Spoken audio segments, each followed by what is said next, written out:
Okay guys, हमारा next topic है transfer function. Transfer function में डील करते हैं, क्या होता है ट्रांसफर फंक्शन उसके बारे में समझते हैं, ठीक है। और इंपॉर्टेंटली ये जो ट्रांसफर फंक्शन हम यहाँ पर पढ़ने वाले हैं वो हर जगह के लिए एक ही होता है। मतलब अगर आप किसी सिस्टम के लिए ट्रांसफर फंक्शन निकालना चाहते हो तो यही प्रोसेस होता है ट्रांसफर फंक्शन निकालने का, ठीक है। आपको कहीं भी बोलेगा ट्रांसफर फंक्शन निकालना है तो यही प्रोसेस है, ठीक है। तो ट्रांसफर फंक्शन पढ़ने से पहले आपको कुछ बातें पता होनी चाहिए, जैसे कि लैपलेस ट्रांसफॉर्मेशन क्यों यूज़ करते हैं मैं बता देता हूँ। लैपलेस ट्रांसफॉर्मेशन हम यूज़ करते हैं टाइम डोमेन को फ्रीक्वेंसी डोमेन में चेंज करने के लिए, ठीक है। वैसे अगर मैंने बोला लैपलेस इन्वर्स किस लिए यूज़ करते हैं, तो लैपलेस इन्वर्स करेंगे फ्रीक्वेंसी डोमेन को टाइम डोमेन को चेंज करेंगे, ठीक है, उल्टा काम करने के लिए। तो क्या बोला, टाइम डोमेन को फ्रीक्वेंसी डोमेन में चेंज करने के लिए। हमारा जो फंक्शन होता है उसको टाइम डोमेन में होता है, अगर उसको अगर फ्रीक्वेंसी एस मतलब फ्रीक्वेंसी फ्रीक्वेंसी डोमेन में चेंज करना चाहते हो तो हम लैपलेस ट्रांसफॉर्मेशन यूज़ करते हैं, ठीक, बहुत अच्छा। तो क्या होता है ट्रांसफर फंक्शन? ट्रांसफर फंक्शन होता है Laplace transformation of output upon Laplace transformation of input.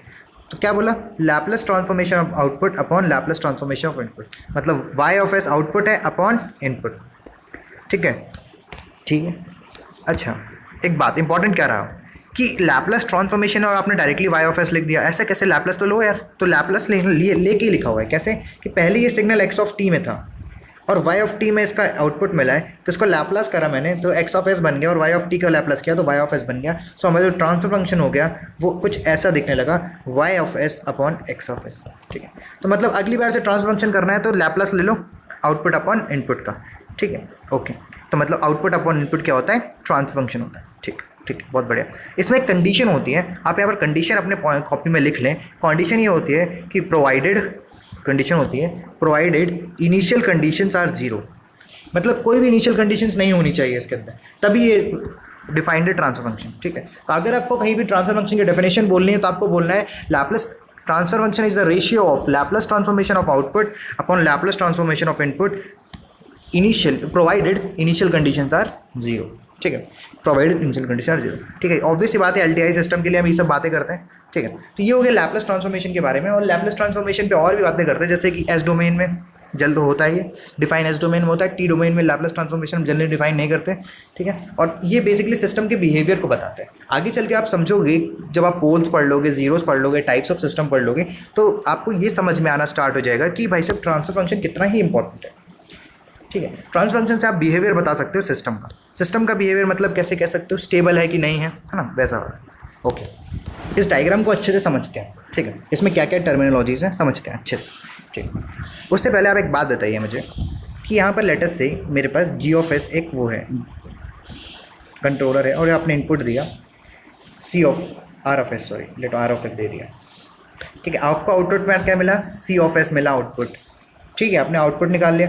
अब आउटपुट को आप कैसे लिख सकते हो, आउटपुट की वैल्यू क्या होगी, इनपुट इनटू कंट्रोलर का जो वो है, ठीक है, जो ब्लॉक में लिखा हुआ है R of S into G of S, ऐसा मैं लिख सकता हूँ, ठीक है, ऐसा मैं लिख सकता हूँ, ठीक है। चलो बहुत बढ़िया, जिन लोगों ने सर्किट एंड सिस्टम पढ़ा ये तो बताइए हमको, ठीक है। तो वापस आते हैं, तो क्या मैं ई ऑफ एस जो यहाँ पर एक सिग्नल आ रहा है, ई ऑफ एस अभी बताऊंगा क्या है, लेकिन अभी समझो ई ऑफ एस सिग्नल आ रहा है, तो आप सी ऑफ एस को कैसे लिख सकते हो, बोलो सी ऑफ एस को कैसे लिख सकते हो?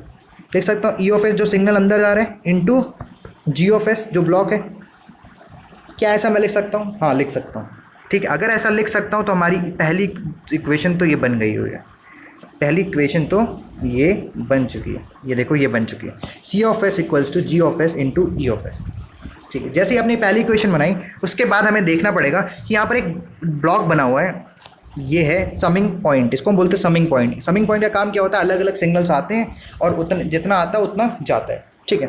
तो यहाँ पर ई ऑफ एस जो है उसको हम बोलते हैं एरर सिग्नल, ठीक है। एरर सिग्नल क्या होता है, एरर सिग्नल का बताओ कैसे होगा, आर ऑफ एस आ रहा है, एरर सिग्नल किसके बराबर होगा, आर ऑफ एस आ रहा है माइनस नेगेटिव फीडबैक है क्या, और दूसरा क्या चीज़ आ रहा है, C of S into H of S आ रहा है, ठीक है। तो ये आप ऐसा लिख सकते हो। अब कुछ लोग बोलेंगे यार C of S into H of S कैसे आ रहा है, ये बता दो यार।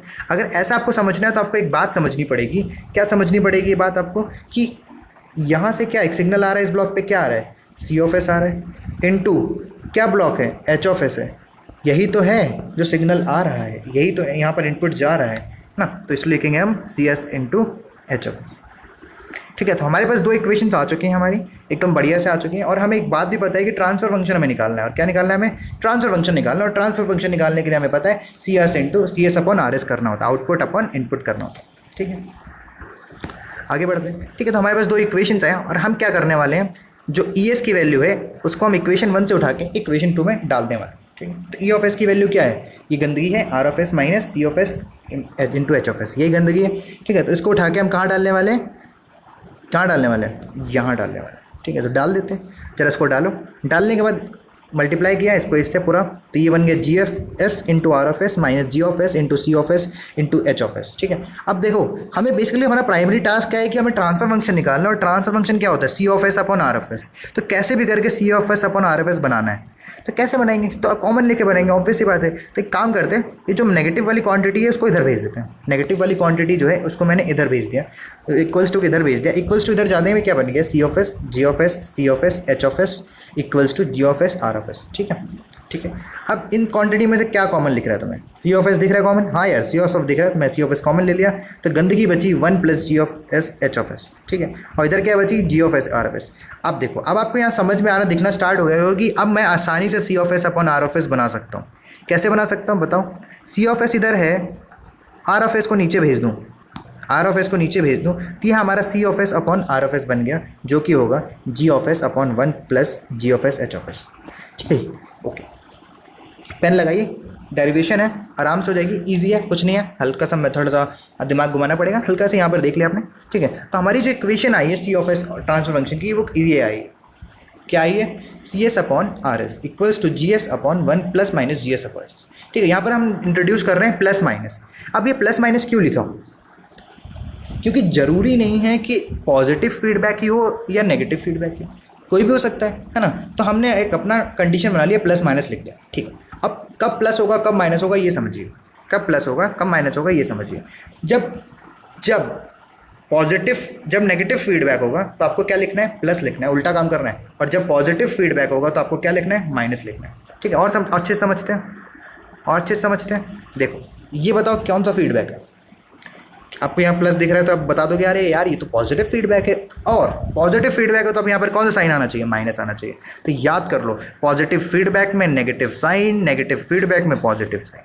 ठीक है, अगला देखो, अब बताओ मुझे क्या है, क्या ये नेगेटिव फीडबैक है, हाँ यार माइनस साइन है तो नेगेटिव फीडबैक, तो नेगेटिव में क्या लगेगा साइन में, प्लस में। ठीक है, तो याद कर लो, अगली बार से ट्रांसफर फंक्शन कोई पूछे तो यार आंख बंद करके बताना है GS into GS upon 1 plus minus GS into H। ठीक है, आसान है, ठीक आसान है। ठीक है, अब कुछ लोग बोलेंगे यार ठीक है और बातें करते हैं इसके बारे में, है ना, और बातें करते हैं। और बातें क्या करते हैं, मैंने क्या करा इस बार, H की वैल्यू 1 ले ली, यूनिटी ले ली, मतलब 1 ले ली। ठीक है, तो 1 ले ली तो मैं सिर्फ डायरेक्टली ऐसे एरो बना सकता हूँ। ठीक है, ब्लॉक लिखने की जरूरत नहीं है, ब्लॉक में 1 लिखने की जरूरत नहीं है। ठीक है, तो उस सिस्टम को बोलते हैं हम यूनिटी फीडबैक सिस्टम, क्योंकि फीडबैक की वैल्यू क्या हो गई, ये 1 हो गई, यूनिटी हो गई है। इस तरह के सिस्टम को हम बोलते हैं यूनिटी फीडबैक सिस्टम। और इसमें H की वैल्यू 1 हो जाती है, तो उसका ट्रांसफर फंक्शन क्या हो जाएगा, GS 1 plus minus GS, H की वैल्यू तो 1 है, तो ये कोई चीज़ याद नहीं करनी है, एक बार डेरिवेशन हो गया तो अपने आप आपको क्लियर होना स्टार्ट हो जाएगा। ठीक है, चलो, तो यहाँ पर अब दो बातें हो गई हैं। हमने पिछले लेक्चर में पढ़ा था, पिछले लेक्चर में, कि ओपन लूप सिस्टम और क्लोज लूप सिस्टम दो तरीके के सिस्टम होते हैं, तो उनके लिए अलग अलग ट्रांसफर फंक्शन डिफाइंड होते हैं। ठीक है, क्योंकि ऑब्वियस सी बात है, एक में फीडबैक लूप होता है और दूसरे में फीडबैक लूप नहीं होता है, तो उसके बारे में डिस्कशन कैरी कर लेते हैं कि क्या होता है यार वो देखते हैं, है ना, क्या होता है यार वो देखते हैं। ठीक है, तो मैं अभी तक जो हमने बात करी है वो किसके बारे में बात करी है, क्लोज लूप सिस्टम है। क्लोज लूप सिस्टम की क्लियर हो गया। तो अगर ये क्लोज लूप सिस्टम का मैं बात करूँ, तो क्लोज लूप सिस्टम का ट्रांसफर फंक्शन निकालना है तो आप उसको बोलोगे क्लोज लूप ट्रांसफर फंक्शन, और ओपन लूप का निकालना है तो ओपन लूप ट्रांसफर फंक्शन। ठीक है, तो ओपन लूप का देखते हैं। ठीक है, ओपन लूप को तो हमने देख ही चुके हैं, लेकिन चलो एक बताने का तरह देख लेते हैं। ठीक है, लेट अस से ये GS है, ब्लॉक है, और आपने आउटपुट आपका CS आ रहा है और इनपुट डाला आपने RS, यही आ रहा है। ठीक है, अगर यही आ रहा है तो आप बताइए मुझे, तो CS क्या होगा, CS अपॉन RS क्या होगा, एक मिनट, हाँ, ट्रांसफर फंक्शन क्या होगा, ट्रांसफर फंक्शन। अब यार यहाँ पर तो फीडबैक भी नहीं लिखा हुआ है, फीडबैक भी नहीं लिखा हुआ, तो आउटपुट अपॉन इनपुट भी नहीं कर सकते, है ना। तो क्या करें यार, मतलब समझ में नहीं आ रहा। H की वैल्यू 0 डाल दी मैंने, ठीक है। हमारा जो होता था यहाँ पर फंक्शन क्या होता था, G of S upon 1 plus minus G of S H of S. H of S की वैल्यू 0 डाल दी तो हमारा क्या बन गया, सिर्फ जी ऑफ एस बचा। तो अगर अब जी ऑफ एस बता तो ट्रांसफर फंक्शन क्या होगा, जी ऑफ एस होगा। तो इसीलिए मैं आपको इसका नाम नहीं बता रहा था, ये जी ऑफ एस क्या है। अगर सिस्टम सिंगल सिस्टम है तो वही उसका ट्रांसफर फंक्शन है, वही उसका ट्रांसफर फंक्शन। ठीक है, ये ओपन लूप सिस्टम का ट्रांसफर फंक्शन वो जो ब्लॉक के अंदर लिखा रहता है वही ट्रांसफर फंक्शन होता है। ठीक है, ये बात समझ में आ गई और क्लोज लूप ट्रांसफर फंक्शन का फॉर्मूला आपको पता चल गया। ठीक है, एग्जांपल देखते हैं, एग्जांपल से क्लियरेंस लाती है। ये बताइए सबसे पहले कौन सा लूप है। ठीक है, तो ऑब्वियस सी बात है क्लोज लूप तो यहाँ पर कौन सा सिस्टम निकलेगा, क्लोज लूप ट्रांसफर फंक्शन निकलेगा। ठीक है, क्लोज लूप ट्रांसफर CLTF निकलेगा। ठीक, अब क्लोज लूप ट्रांसफर फंक्शन के क्या होगा कि पहले देखना होता है कि कौन सा फीडबैक है, पॉजिटिव या नेगेटिव। ऑब्वियसली नेगेटिव फीडबैक है तो फॉर्मूले में क्या आ जाएगा, प्लस आ जाएगा। फॉर्मूले में क्या लिखा मैंने, G of S upon 1 plus G of S H of S. अब वैल्यूज पुट कर दीजिए। अब क्या, अब अगला काम तो क्या करना है, वैल्यू पुट करना है सीधा। तो वैल्यू पुट कर दी, और अगर आपने वैल्यू पुट करी तो जी ऑफ एस की जगह क्या लिखोगे आप, एस स्क्वायर लिखोगे अपॉन 1 प्लस होगा या माइनस, नेगेटिव फीडबैक है तो plus S square G of S लिखा इनटू एच ऑफ एस क्या है 1 upon S. S S cancel हो गया तो आपका जो आंसर आ गया वो आ गया S square upon 1 plus S. ठीक है, तो ऐसे ही डील करते हैं, ऐसे ही ट्रांसफर फंक्शन से डील करते हैं। ओके, यही है ट्रांसफर फंक्शन। कोई बोले ट्रांसफर फंक्शन निकालो, कोई बात नहीं, हम निकाल देंगे ट्रांसफर फंक्शन। भले वो इलेक्ट्रिकल सर्किट है उसके अंदर निकाल लेंगे, आउटपुट अपॉन इनपुट, है ना। कोई इलेक्ट्रिकल सर्किट होगा, ऑब्वियस बात है उसका एक इनपुट होगा और एक उसका आउटपुट होगा, तभी तो हम सर्किट डिजाइन कर रहे हैं, तो उसका हम आउटपुट अपॉन इनपुट कर लेंगे। ठीक है, ठीक है। अब कोई बोलेगा यार क्या आउटपुट अपॉन इनपुट, क्या आउटपुट अपॉन इनपुट, तो अगर सर्किट है तो उसमें voltage output voltage upon input voltage, कोई भी चीज़ है तो उसके बारे में आउटपुट अपॉन इनपुट कर दोगे तो आपको ट्रांसफर फंक्शन मिल जाएगा। ठीक है, this is all about the transfer function. जाते जाते ये चीज़ जान लो, ये है close loop transfer function basic diagram जो आपको पेपर में बनाना है, वो वाला मत बनाना, ये बनाओ। ठीक है, ये एक सिंप्लीफाइड डायग्राम है। Okay, thanks for watching. मिलते हैं अगले लेक्चर में, और अगले लेक्चर में सीखेंगे कि कैसे हम स्टेबिलिटी डिफाइन करते हैं, स्टेबिलिटी डिफाइन करेंगे, पोल जीरो समझेंगे और बहुत सारी चीज़ें आगे देखेंगे।